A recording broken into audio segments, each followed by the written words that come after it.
네, 태국의 문화와 선교에 대해서 알아보고 있습니다.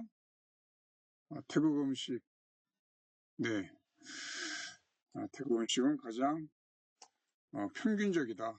에버리지가 있다. 네, 그래서 실패할 확률이 적다.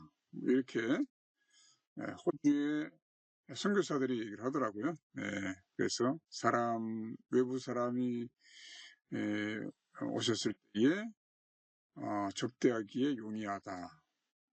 개인적인 견해일 수도 있지만은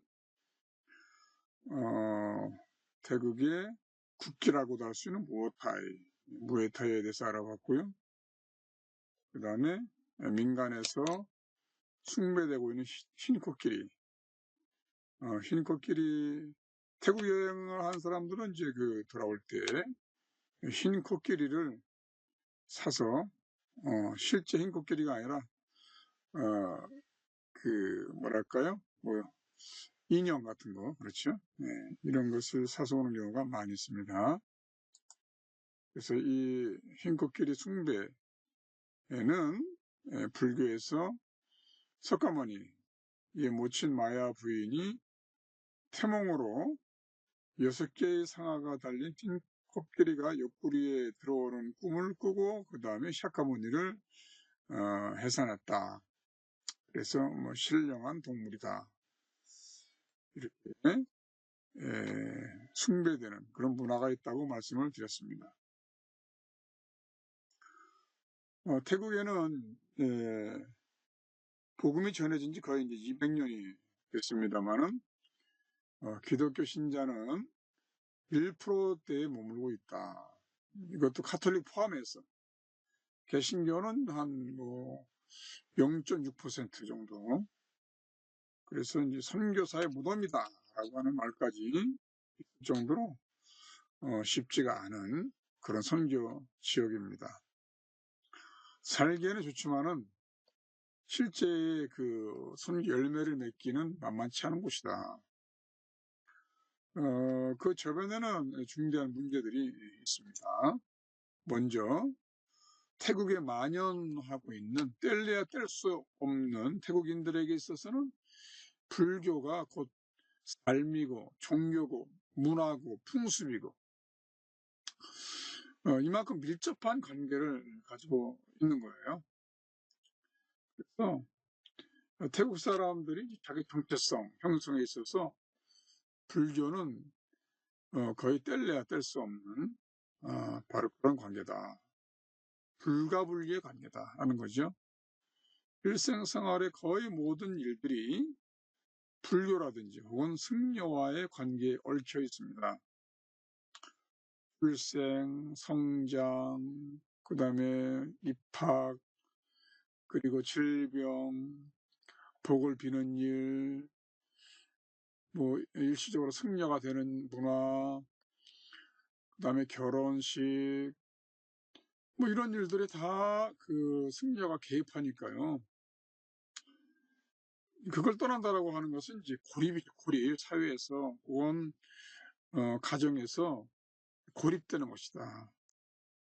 그만큼 불교에서 떠난다는 것이 어렵다는 거죠. 그 다음에는 이제 기독교 세계관에 대해서 잘 이해하지 못한다는 거예요. 좀 신경하게, 스트레인지하게 느낀다는 거예요. 그래서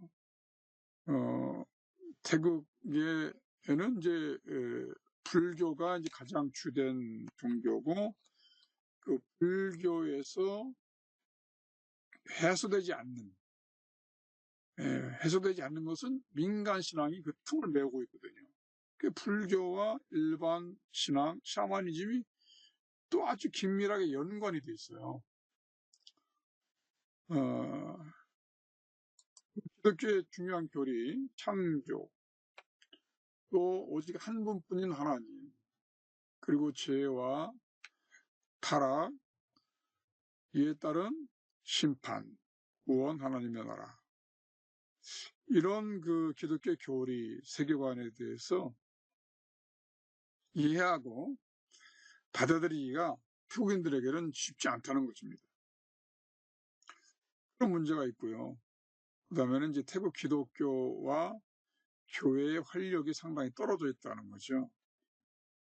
교회 혹은 교회 지도자들의 이제 종종 비난의 대상이 되었던 어떤 타락, 부패, 그에 따른 이제 리더십의 어떤 부족, 리더십의 결여, 네. 그리고 이제 신앙의 성장이 태국 사람들은 상당히 더디다, 예, 한 거예요. 그리고 이제 기독교의 이제 사회적 영향력이 미미하기 때문에 전체적으로 선교의 어떤 활력을 잃고 있다. 그래서 이제 선교 전략 조금 이따 더 이제 우리가 공부를 해야 되겠습니다만은 선교 전략의 근본적인 검토가 필요하다. 이렇게 볼 수가 있겠습니다. 태국인들의 이제 세계관을 보면은 불교가 국교는 아니지만 정부에서 음으로 양으로 불교 신앙을 장려하고 또 불교를 후원하고 있습니다. 전체적인 분위기가 그 속에서 이제 타종교가 들어온다는 것은 쉽지가 않죠. 그리고 이제 태국인들의 이제 사생관, 인생관은 고통으로부터 벗어나는 것이 최대의 관심이에요. 그래서 그런 뭐 사사로운 인생의 모든 문제를 제사라든지 선행이라든지 종교적 의무라든지 이런 것을 통해서 이제 끊어버리라고 하는 그것이 일상화되어 있다는 것입니다. 기독교에서는 이 고통이 이 하나님에 대한 반역, 곧 죄의 문제이지만은 태국인들에게는 집착, 욕심이 근원이에요. 그래서 이것을 어떻게 끊어버리는 거, 집착으로부터 초연해지고 태연해지는 거. 근데 그 원인이 해결되지 않는 그런 상태에서 외형적으로 어떤 자기 마음을 다스리는, 외형적으로 그런 삶으로부터 좀 도피하고 거리를 두는, 그것을 이제 종교 생활에서 최우선으로 두니까 죄에 대해서 심각하게 진지하게 검토해 볼 그런 시간이 없다는 거죠. 그들에게는 카르마, 업이죠. 업보, 업에 대한 어떤 보험, 이 업보죠, 업보. 그래서 모든 것이 인과관계예요. 예. 업을 쌓으면은 거기에 대한 보험이 따라. 그렇기 때문에 좋은 업을 쌓아야 돼. 그리고 나쁜 업을 끊어야 돼. 여기에 대해서 계속 이제 몰입하고 있는 거죠, 그들이. 예. 생각과 생활이. 그래, 죄에 대한 개념이 하나님에 대한 희박한 거예요. 어떻게 하면 공덕을 쌓을 수 있나. 예. 이렇게 해서 공덕을 쌓기 위해서 이제 노력을 하지만 그것이 이제 일종의 이제 우리 기독교로 말하면 자기의잖아요. 자기의, 선행.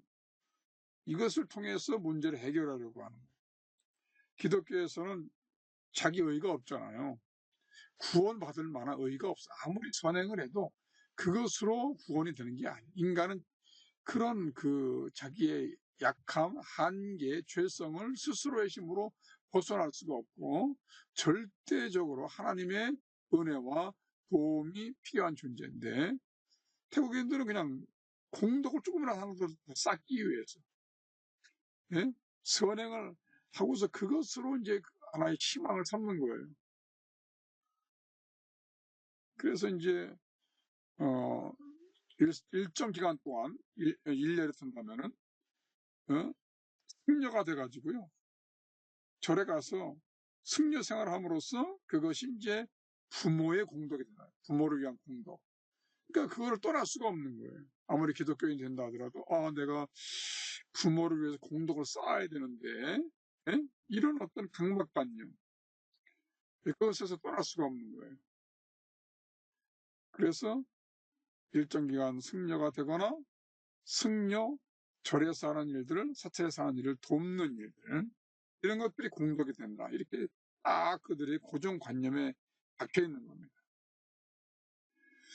그래서 우리 기독교에서 말하는 거룩함에 이른다는 그 생각 자체가 없습니다. 네. 그들에게는 선행을 쌓아서 그 도를 끊어버리고 다음 생에 좋은 신분으로 태어나는 것이 중요한 거죠. 네. 이들이 이제 인생관, 사생관, 세계관이 이렇게 결부되어 있다. 이렇게 해석할 수가 있겠습니다. 우리가 이제 선교에서 다뤄야 될 문제가 세 가지잖아요. 인간의 본성, 그렇죠. 보편적인 아프리카인이나 아시아인이나 중동 사람이나 유럽 사람이나 인디안이나 똑같이 보편적으로 욕심, 죄성, 본성적인 거잖아요. 예? 그리고 유전된 것들이 있어요. 예. 그 다음에는 이제 문화가 있죠. 예, 인도 문화, 뭐 힌두 문화죠. 불교 문화, 모슬렘 문화, 네, 아시아의 일본 문화, 중국 문화, 말레이 문화, 베트남 문화. 이런 문화, 독특한 문화들이 있죠. 예. 그 다음에 개인의 성격, 가족, 가계, 혈통, 여기에서 전승된 이 모든 것을 다 다뤄야 되거든요, 선교가. 예. 그러니까 이제 만만치 않죠, 이 문제들이. 특히 이제 이 문화적인 거, 문화적, 이제 다 결부가 되어 있어요. 인간 본성하고 성격하고. 예. 그래서 이것을 이제 이 기독교 교리적으로 이제 접근하면은 말씀과 은혜를 통해서 그것을 세부적으로 그렇게 뭐랄까요? 해부하고 그 문제성을 드러내고 폭로시키고 폭로 그렇죠, 중요하죠. 교육학에서도 이제 이 바깥으로 뭡니까? 이 자신을 완전히 개방하는 거, 오픈하는 거 중요한데, 근데 이제 이 불교 문화권이나 힌두교 문화권에서는 이 폭로, 개방 이것이 이제 어려운 거죠. 어려워요. 예. 그래서 이런 문제들 어디 가서나 이제 문화권에서 우리가 이제 부딪히게 되는데 이런 것을 보면서 우리가 그때그때 우리가 잘 대처를 해야 된다. 그런 거죠. 네. 선교적 교회가 된다는 의미는 무엇입니까? 예, 여기서 아래와 같은 다음 같은 것들을 가르치는 거예요. 삶에 대한 기독교적 가치. 예, 삶이라고 하는 것은 하나님의 선물인데 하나님의 기쁨이 되어서 사는 것이다. 환경에 대한 기독교적인 책임, 하나님의 주권에 대한 기독교적인 어떤 순종, 이웃에 대한 기독교적인 사랑, 인권, 인종에 대한 보편적인 그런 박애, 재물에 대한 하나님의 주권을 인정하는 그런 믿음, 심판과 구원과 영생에 대한 기독교적인 전망을 다 가르치는 거죠. 그래서 이 모든 가치와 소망에 대한 기독교적 실천적 삶을 살게 하는 것이죠. 여기 마태복음 18장이 잘 나와 있죠. 너희는 가서 모든 족속으로 제자를 삼아 아버지와 아들과 성령의 이름으로 세례를 주고 내가 너희에게 분부한 모든 것을 가르쳐 지키게 하라. 가르치고 지키는 거예요. 지키는 거.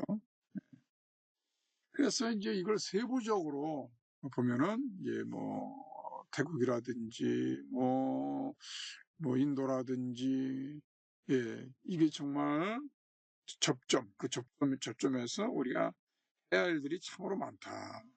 해야 할 일이 많다.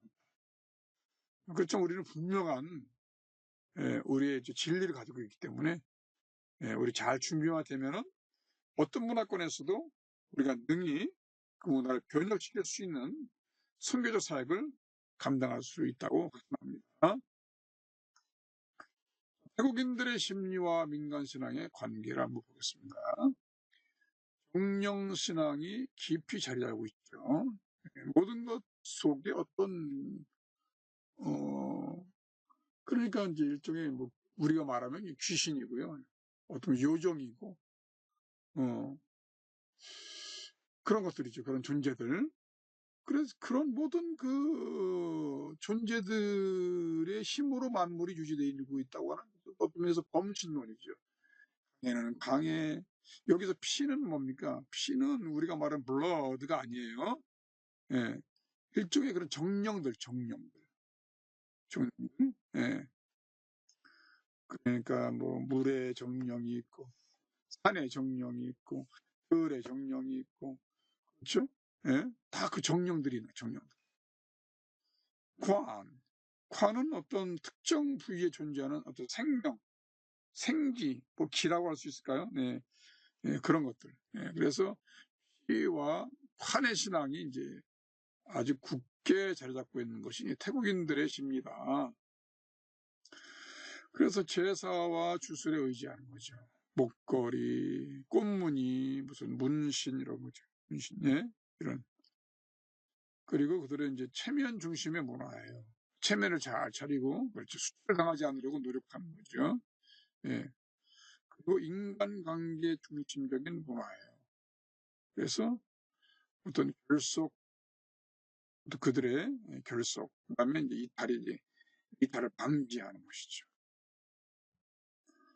인간관계 중심적 문화, 한 번 더 뒤에 나오겠습니다만은, 이게 이제 굉장히 어려워요, 사실은요. 유교 문화도 이제 인간관계 중심적 문화라고 할 수 있는데, 위로는 충, 뭐, 군신, 부자이잖아요. 부자, 붕우, 그렇잖아요. 그래서, 잘 전도해가지고 교회를 잘 나오던 어떤 분이 갈등이 생겨, 갈등. 어떤 갈등이 생겨? 주일이면 교회를 나가야 되잖아요. 근데 이 품앗이가 있어, 품앗이. 그렇죠? 뭐, 마을에 환갑잔치가 있다든지, 아니면 장례가 난다든지, 그러면 가서 거기서 인간관계 얽혀 있으니까, 거기 가서 이 서비스, 봉사를 해야 돼요, 봉사를. 근데 주일날 교회 나오면 안 되잖아, 이게요. 그러면 너 언제부터 그랬냐? 너 인간관계 끊을 거야? 너 교회 다니더니 너 사람 버렸다? 이렇게 되는 거예요. 고민하다가 다시 가서, 그렇죠? 환갑잔치, 뭐 장례, 뭐 여기에서 붙들려가지고 말이에요. 교회에서 떠나는 그런 경우를 이제 봤어요. 제가 직접 체험했습니다. 그래서, 야, 이 인간관계라고 하는 것이 참 쉽지 않구나. 이게, 예. 그 현세적 가치와 어떤 평안과 재미가 우선인 것이죠. 또 겉으로는 예의 바르고 겸손하지만은 현실 이익이 중요하니까 현실의 평화, 현실의 행복, 그래서 자꾸 어떤 그런 뭐 상황에 대해서 변할 수밖에 없고 진리가 없으니까 예. 이것들이 이제 태국인들의 어떤 심리와 민간 신앙의 관계다. 그렇습니다. 난차타이 난타타이 미큐톤이라고 하는 연구를 보면은 논문에서 나온 얘기예요. 온유함, a new approach to Christian witness to the Thai people. 타이인들에게 대한 어, 새로운 어프로치라는 거죠. 예. 그리스도인 어떤 그 증인으로서 그리스도인 증인이 되려고 하는 어떤 새로운 어프로치, 예, 타인들에 대한 그런 얘기죠. 여기에 나온 여러 가지 얘기를 이제 추려봤습니다. 시간대 이 타인들의 태국인들의 시간관념은 명확하지 않고 현재의 시간을 즐기는 경향이 있다. 우리는 이제 시간관이 명확하잖아요. 시간의식, 그렇죠. 근데 이 사람들한테는 그런 시간이 그렇게 중요하지 않아요. 네. 일과놀이. 일하면서 놀고 보통 서구적인 사고방식은 일과 놀이는 분리되어 있잖아요. 명확하게 구분되어 있잖아요. 그러나 일하면서 놀고 놀며 일하며 이것이 이제 그렇게 경계가 분명하지 않은 문화다. 예. 그리고 젊음과 나이듦에 대해서는 어떻습니까?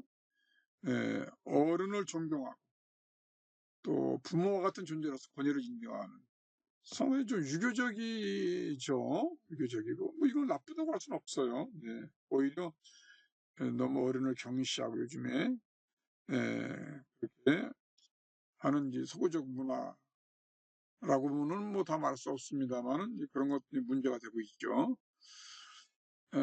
평등과 계급적 상하 구조에 있어서는 태국인들은 불평등성이 인정되는 사회예요. 왜냐하면은 이게 어 윤회, 그렇죠? 윤회, 이것이 이제 그 인정이 되니까 업보가 인정이 되니까. 예? 그래서 윤회에서 전생에서 죄를 많이 지면은 낮은 신분으로 그렇게 다시 태어나고, 전생에서 선을 많이 쌓으면 좋은 신분으로 태어나니까 당연하게 여기는 거예요. 이런 계층적 차이점은 또 양자를 상호 보완하면서 존중하게 하는 그런 어떤 그 역할도 한다. 예. 물질과 영성의 대립적인 개념에 있어서는 인간적 성장이 물질적 성공보다 더 우선시, 상당히 영적인 것, 이것만 보면요. 뭐냐면은 어떤 인간에 대한 인간의 삶이죠. 삶 자체에 대해서 더 중요하게 여긴다. 삶 자체를 살아가는. 예. 물질적 성공은 그 다음이에요.